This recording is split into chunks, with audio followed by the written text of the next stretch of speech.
Antidepressivos. Será que realmente eles fazem mais mal do que bem? Será que realmente eu preciso tomar antidepressivos? É isso que a gente vai ver hoje no nosso programa Por uma Vida Sem Depressão. Bora lá? Olá, seja bem-vindo! Aqui você vai encontrar dicas e informações de como recuperar a vontade de viver a vida novamente. Meu nome é José Ferreira e no episódio de hoje a gente vai falar sobre: será que os antidepressivos fazem mais mal do que bem?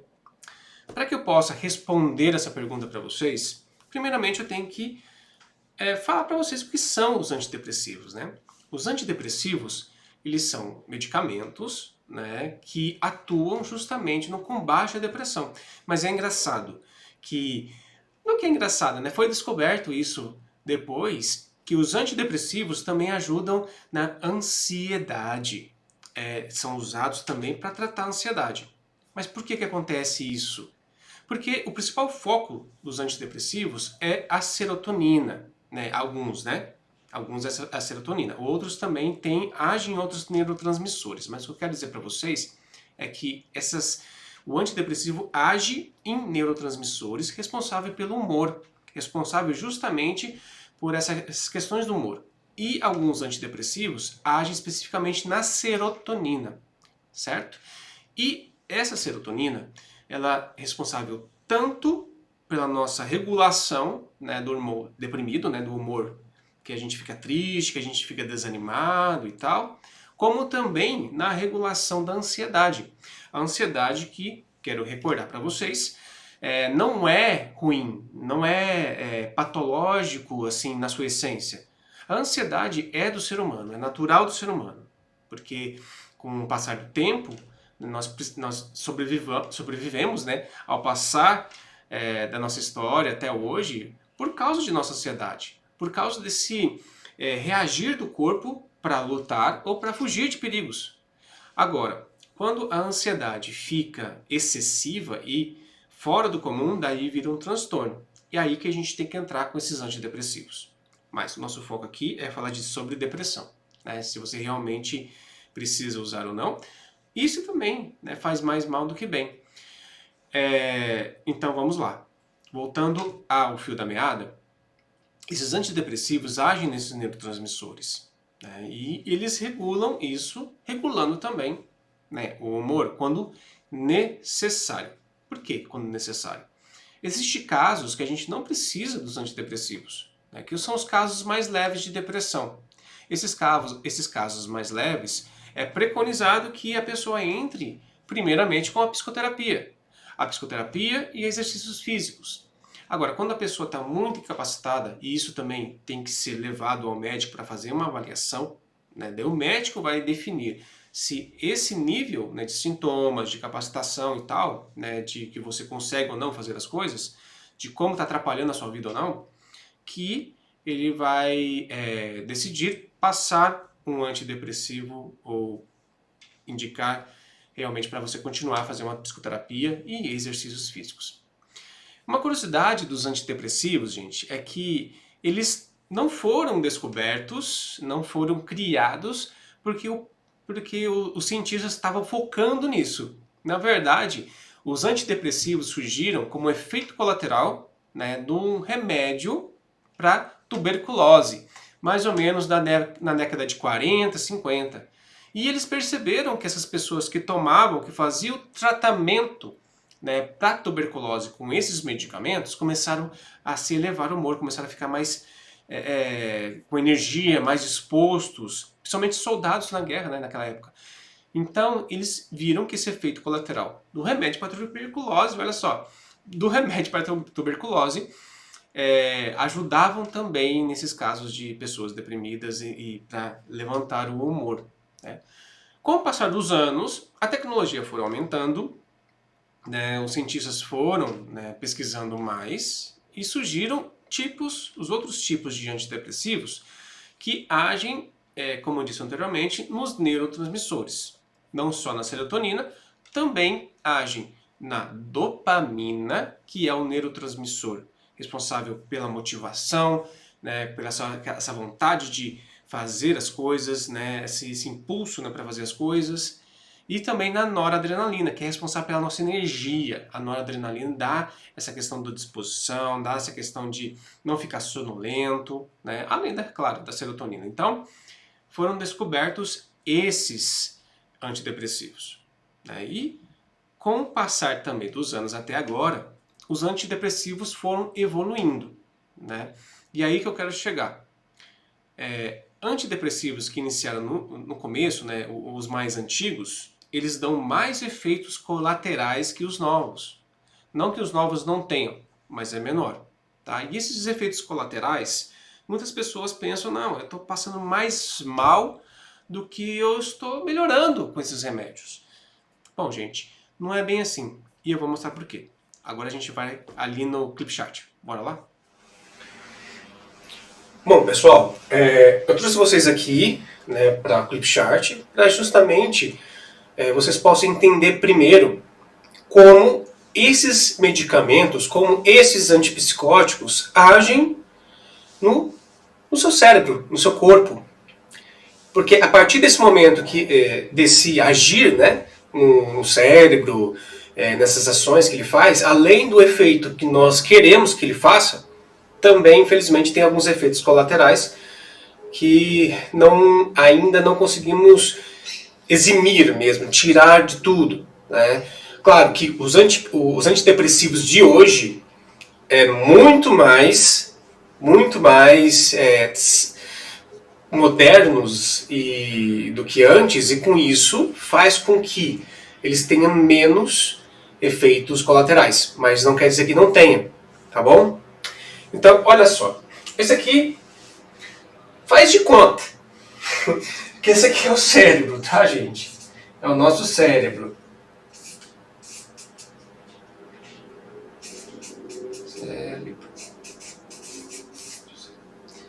Cérebro. Opa, certo? E aqui está o córtex, tá? Depois aqui tem as estruturas, né? Mas do sistema límbico, né? E depois tem o chamado reptiliano, né? Que é o inconsciente, que é a parte, né, autonômica, né? Enfim. Mas vamos nos adentrar, né, no que constitui praticamente o cérebro. Neurônio. É isso mesmo, aquele nervo, né, que o pessoal fala, é o neurônio. Então, ele é constituído praticamente de neurônio. E como é que é o neurônio? Ele é um bichinho meio esquisito. Ele tem aqui, ó, ele tem um núcleo, certo? Daí ele tem umas terminações, né? Eu não sou tão bom assim de desenhar, né? Mas eles têm umas terminações aqui, né? Tal. E a partir daqui de baixo, praticamente, né, do núcleo, ele se prolonga, né? Esses pedacinhos chamada bainha de mielina, tá? E aqui tem o terminal, tá? Que é o fim do neurônio, né, o axônio. Por que eu estou desenhando esse neurônio? Porque, na verdade, é aqui que acontece a mágica. Tá? Então, vamos passar esse daqui para cá. Ó, esse aqui é o terminal, certo? Do neurônio. Daí, os neurônios que fazem a comunicação, né, com outros neurônios para que o nosso corpo haja. Nosso corpo, tanto na forma do consciente, né, como eu estou movimentando a mão, a parte muscular, eu estou pensando agora para falar para vocês, o aprendizado, enfim, como também a parte que a gente não percebe, que é a parte autônoma, né, que é, por exemplo, eu não percebo, não é que eu estou querendo bater meu coração toda hora, né, eu conscientemente, né, mas é uma parte que não depende de mim, que independentemente de eu querer ou não, meu coração está funcionando. Tá?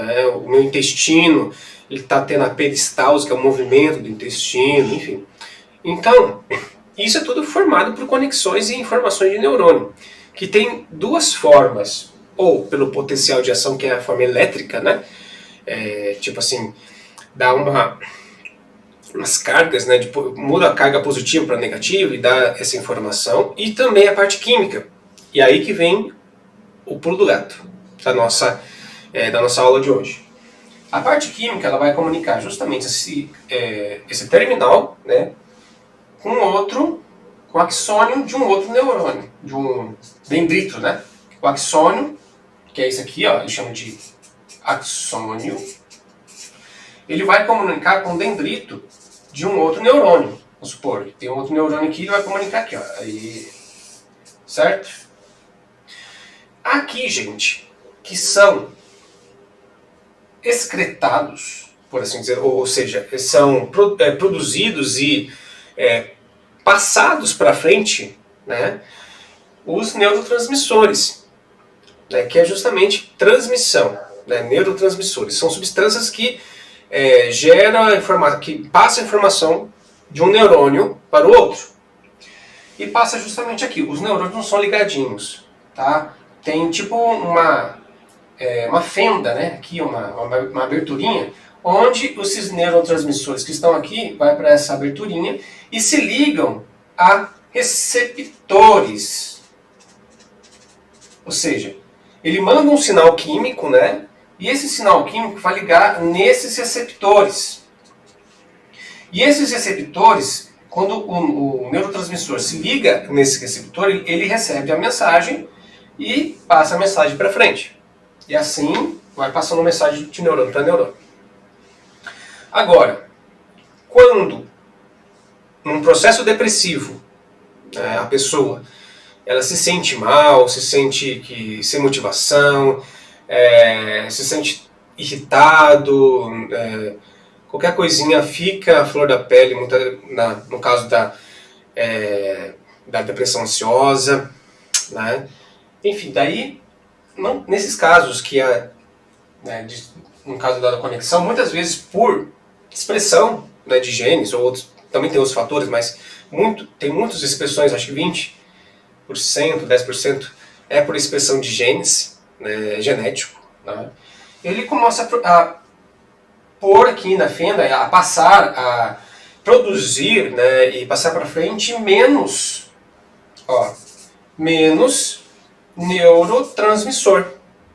Daí aqui, a quantidade ideal que teria que ser, diminui na depressão. Certo? E daí o que o remédio, o que o antidepressivo tem a fazer?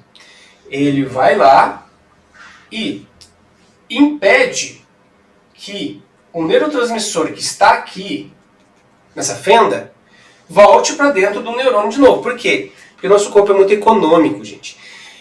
Quando o neurônio ele produz, né, esse neurotransmissor, ele reaproveita ele reabsorve, né? Então, assim, ele recapta, né, ele pega de volta esse neurotransmissor e volta para dentro aqui do axônio. E o medicamento é justamente, ele impede, o medicamento impede que esse neurotransmissor entre de novo, acumulando o neurotransmissor nessa área aqui de comunicação. Com o tempo, o corpo vai se adaptando e como vai juntando muito neurotransmissor, né, o neurônio aqui vai produzindo mais receptor, certo? E esses neurotransmissores que estão aqui vão se ligar a esses mais receptores e vai ter uma resposta mais potencializada e satisfatória, certo? Só que, olha só, quando o neurônio vai até aqui e reimpede a recaptação, no caso, por exemplo, da serotonina, né, da noradrenalina, da dopamina, ele, infelizmente, não se liga só a receptores que impedem essa recaptação. Eles se ligam, muitas vezes, a receptores histamínicos, né, a receptores histamínicos, que, quando se ligam a esses receptores, dá sono. Eles se ligam a outros tipos de receptores também que dá uma cólica, prende o intestino, né? Dá uma reação anticolinérgica, que a gente fala, que é justamente boca seca, né? Às vezes tem por exemplo, a sertralina, ela pode dar tremor, certo? Só que isso, com o tempo, passa, né? Só que são efeitos colaterais e muitas vezes desagradáveis. Se por acaso for muito intenso, por bem falar com o seu médico novamente, o seu médico psiquiatra, para que ele possa modificar, né, o remédio, tentar outro remédio, né, porque está sendo muito intenso, certo? E ele por isso, ele age em outros receptores, ele age também, né, causando falta de sono muitas vezes, né, que age no receptor justamente dessa questão que impede, né, que a pessoa, porque ela, como dá muita energia, dependendo do horário, a pessoa até perde o sono, certo? Então, depende muito de quando usar, como usar, né, e da maneira certa. É por isso que sempre tem que ter orientação médica, tá certo, pessoal? E agora, eu quero também, além disso aqui, que eu mostrei um pouquinho como é que funciona, claro que eu não vou dar uma aula para vocês de psicofarmacologia, mas eu acho que vocês conhecem muitos desses tipos de antidepressivos, certo? Como eu disse, os primeiros antidepressivos que surgiram eram chamados de monoaminoxidase, ou seja, eles impediam, né, essa monoamino, que é chamada de MAO, né, e os tricíclicos, porque ele tem um anel, né, benzênico, enfim, não vou entrar também em química com vocês, mas são chamados de tricíclicos. Esse daqui se ligava praticamente quase um monte de receptores e dava muito efeito colateral, né? Só que esses tricíclicos são muito bons para resolver, né? O problema é que também eles são muito bons para dar efeito colateral. Então, ao passar do tempo, o pessoal, né, os cientistas, tal, a farmacêutica, criou, deixa eu passar aqui para vocês verem, criou, né, os atuais, ou os duais, né, que a gente chama, que é o ISRS. O que significa essa sigla? Inibidores seletivos da recaptação da serotonina. É mais seletivo, ele ataca mais aquele pontinho, né, aquele receptor que eu falei para vocês lá na outra página. Eles atacam mais seletivamente a área realmente da recaptação da serotonina, né? Só que, como eu disse, ele também, apesar de ser mais seletivo, ele ainda liga em alguns outros receptores, né? Então, ele também dá uns efeitos colaterais no início, tá? E também depende de pessoa para pessoa. Tem gente que tem menos, tem gente que tem mais, então vai depender. Tem aqui também esse outra classe chamada inibidores seletivos da recaptação da serotonina e da nora. O que é a nora? Noradrenalina. Por quê? Esse aqui é para você ter um pouquinho mais de resiliência, né, mais equilíbrio, e a nora é para que você possa ter um pouco mais de energia, se você está com um desgaste muito forte de energia, né, esgotamento. E esses daqui, eles se ligam, né, mais nos receptores de serotonina e nos receptores de nora. Só que, como eu disse também, infelizmente, é bem menos, só que eles se ligam a outros tipos, né, de receptores que estão no sistema nervoso e dão os efeitos colaterais também, né? Mas dão menos. Isso aqui são bem melhores, né? E, por último, temos os inibidores da recaptação da nora e da dopamina, né? Muito comum, né, o medicamento desse daqui é chamado de bupropiona, né? Ou bupium, né, como o nome comercial diz. Isso aqui é o que menos dá efeito colateral, né? E geralmente ele age muito nessa questão da motivação, por causa que ele aumenta a dopamina. E muitas vezes ele é associado aqui a um ISRS para que ele impeça um efeito colateral muito comum, que é a falta de libido, né? Então, ele muitas vezes é associado a esse é associado a esse, né? Para que justamente tenha um contrabalanceamento, né, dos efeitos colaterais, certo? Por exemplo, esse daqui tem o citalopram, né, o escitalopram, então, que são muito bons, né, na recaptação da serotonina, mas também dá essa baixa desse libido, né, porque aumenta muito a prolactina, tá, mas enfim, só para vocês saberem o porquê, tá? Não vou explicar também o que é a prolactina para vocês. Tá certo, pessoal? E tem também mais uma classe chamada multimodais, que é a vortioxetina. Por que eu coloquei ela separadinho aqui embaixo? Porque ela é de última geração. Tudo que é de última geração são medicamentos mais caros, né? No mercado, a vortioxetina, ela custa mais ou menos uns 400 a 500 reais, né, por aí. Sendo que outros depressivos, como a bupropiona, ela custa 120, por aí, tá? Então, é isso. Eu queria que vocês entendessem um pouquinho de como eles funcionam e o porquê, certo? De eles darem esse efeito colateral, né? Mas por que eu estou explicando tudo isso para vocês? Vamos lá. Vamos lá sentar de novo. Tá, pessoal, eu expliquei tudo isso para vocês porque a maioria das pessoas, por conta desse efeito, né, o efeito colateral dos antidepressivos, elas param o tratamento por si mesmo. Ah, não vou tomar mais isso não. Só que muitas vezes também vem um certo preconceito em cima dos antidepressivos, né? Então, que antidepressivo faz mais mal que bem, que antidepressivo não vai me ajudar, não está me fazendo mal. Gente, olha só, os efeitos colaterais dos antidepressivos, como eu disse anteriormente, né, para vocês aqui, é normal no início, né, no começo, né, porque realmente não tem como eles não darem, né, efeito colateral. Até o de última geração, que nem eu falei para vocês, né, dos multimodais, ele dá enjoo, né, e muito enjoo ainda. Então, assim, tomara que vai seguindo os estudos, né, e surjam mais drogas, né, antidepressivas capazes de não dar mais esse efeito colateral, né?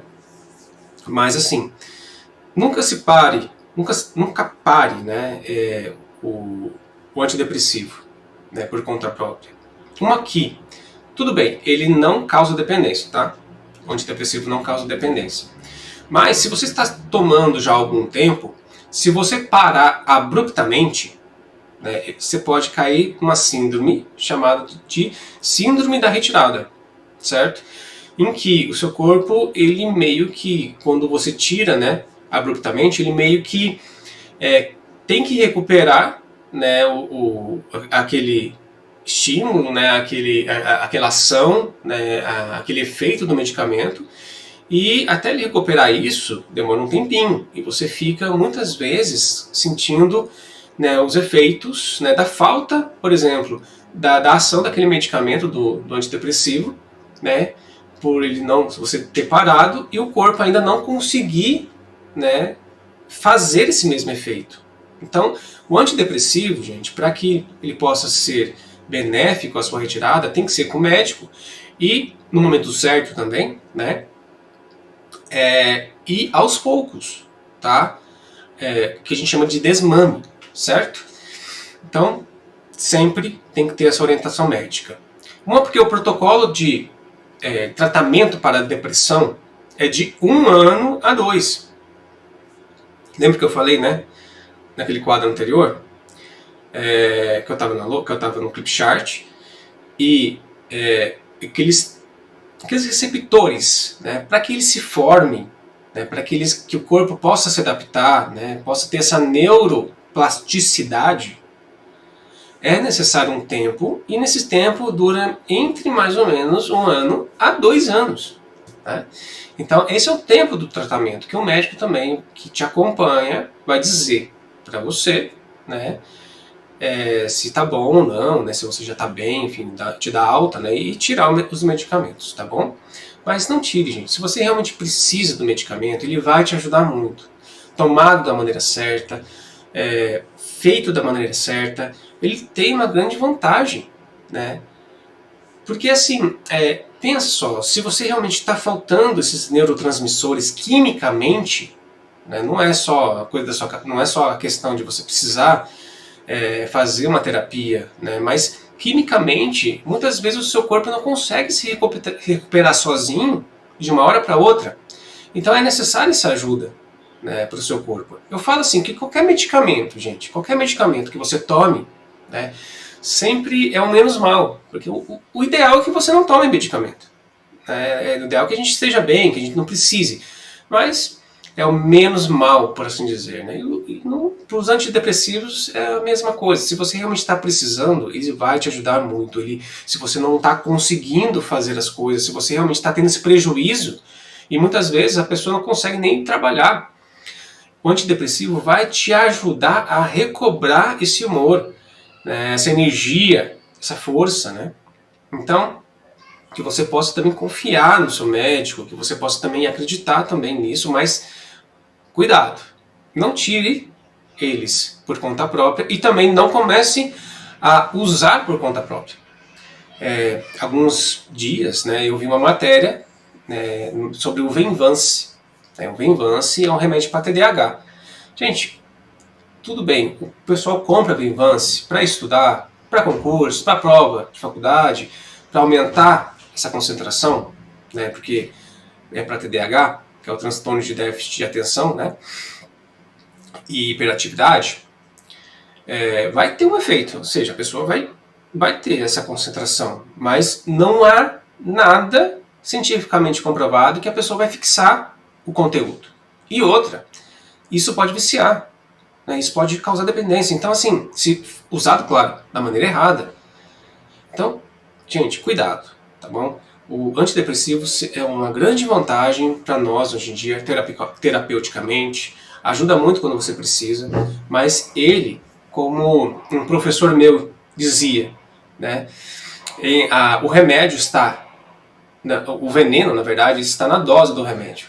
O remédio pode te curar, o remédio pode te envenenar.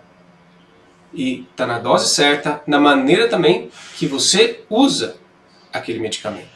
Então a maneira certa sempre é ser acompanhado. E também, gente, vocês podem, se vocês precisam de medicamento, vocês podem potencializar isso com métodos naturais. Tá? Tem vários métodos naturais que são validados cientificamente. Né? Por exemplo, tem o chá verde. Se você tomar um chá verde, né, pelo menos se eu não me engano, uns 150 ml, enfim, se você tomar esse chá verde, eu vou gravar só sobre isso, tá, gente? Eu vou gravar um vídeo só sobre isso. Mas o chá verde, ele tem a chamada L-teanina.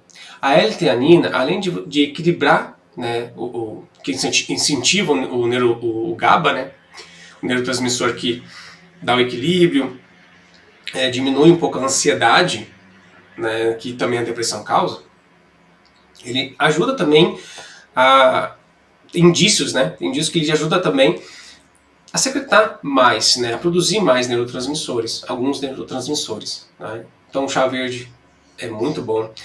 Tem também a erva de São João, que é um outro tipo de chá também comprovado que é muito bom para depressão, certo? A cúrcuma, já até falei aqui, né, que é o açafrão. Né? Tem o chamado açafrão verdadeiro, que não é a cúrcuma, é um outro tipo de açafrão, né, que também é excelente, comprovado cientificamente, que ajuda até. Esse açafrão verdadeiro, gente, é comprovado até como tratamento de primeira linha, né, para casos de depressão. Assim, eu, sinceramente, não acredito, né, que só tomar açafrão você vai sarar da depressão. Mas, se você usar açafrão, se você tiver uma depressão leve, se você estiver fazendo um tratamento, no mínimo com um psicoterapeuta, sim, pode te ajudar. E se você está precisando realmente de um tratamento medicamentoso, pode potencializar e você alcançar, né, essa melhora muito mais rápido com essas tratamentos naturais também, com esses fitoterápicos. Além de alimentações, gente. Tem alimentações que são muito inflamatórias. O cérebro, né, ou a depressão, inflama o nosso sistema, inflama o nosso cérebro. E justamente esse tipo de inflamação que faz com que o cérebro, né, pense que está doente e queira também ficar recluso, queira ficar sozinho, a pessoa queira ficar sozinha, certo? Então, alguns alimentos têm que ser evitados, principalmente doces, né, industrializados, uns embutidos, né, e entre outros. Se você agora clicar aqui, né, para se inscrever, ativar as notificações, você vai ficar sabendo de todos os vídeos que eu vou gravar sobre isso. Existem métodos naturais, né, para que você possa melhorar, né, potencializar seu tratamento, além de exercícios físicos, né? Se você não consegue ir para a academia ainda, pelo menos faça um alongamento. Gente, o alongamento já ajuda. Né? O alongamento, mas dói, mas é para doer mesmo. Né? Estica aí, claro que você cuidar para não se machucar, mas estica o máximo que você puder, né, no alongamento, que isso pode gerar uma produção de endorfina, que dá prazer, isso ajuda muito, certo? Caminhar também, caminhe pelo menos 15 minutos se você consegue caminhar já, tá? Outro também que ajuda muito, que é a meditação. Né? Tente meditar. Claro, eu não quero que você seja um monge beneditino, mas a meditação, principalmente a meditação mindfulness, é você fechar os olhos, né, e prestar atenção, né, ao que está à sua volta, aos barulhos que estão à sua volta. Né? Não queira colocar juízo nesses barulhos. O que eu quero dizer com isso? Por exemplo, a vizinha, eu moro em um apartamento, né?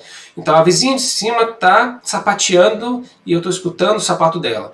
E está sendo muito ruim, é muito chato. Não, isso já está colocando adjetivos, já estou, né, interpretando. Não, simplesmente escute o barulho do sapato da vizinha e fala, não, é o sapato que está no chão.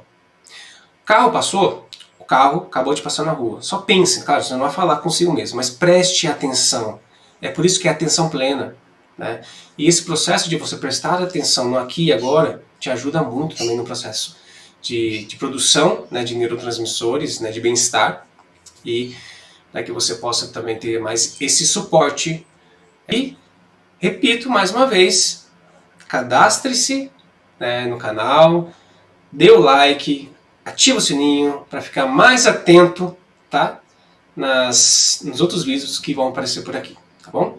Um grande abraço e até mais.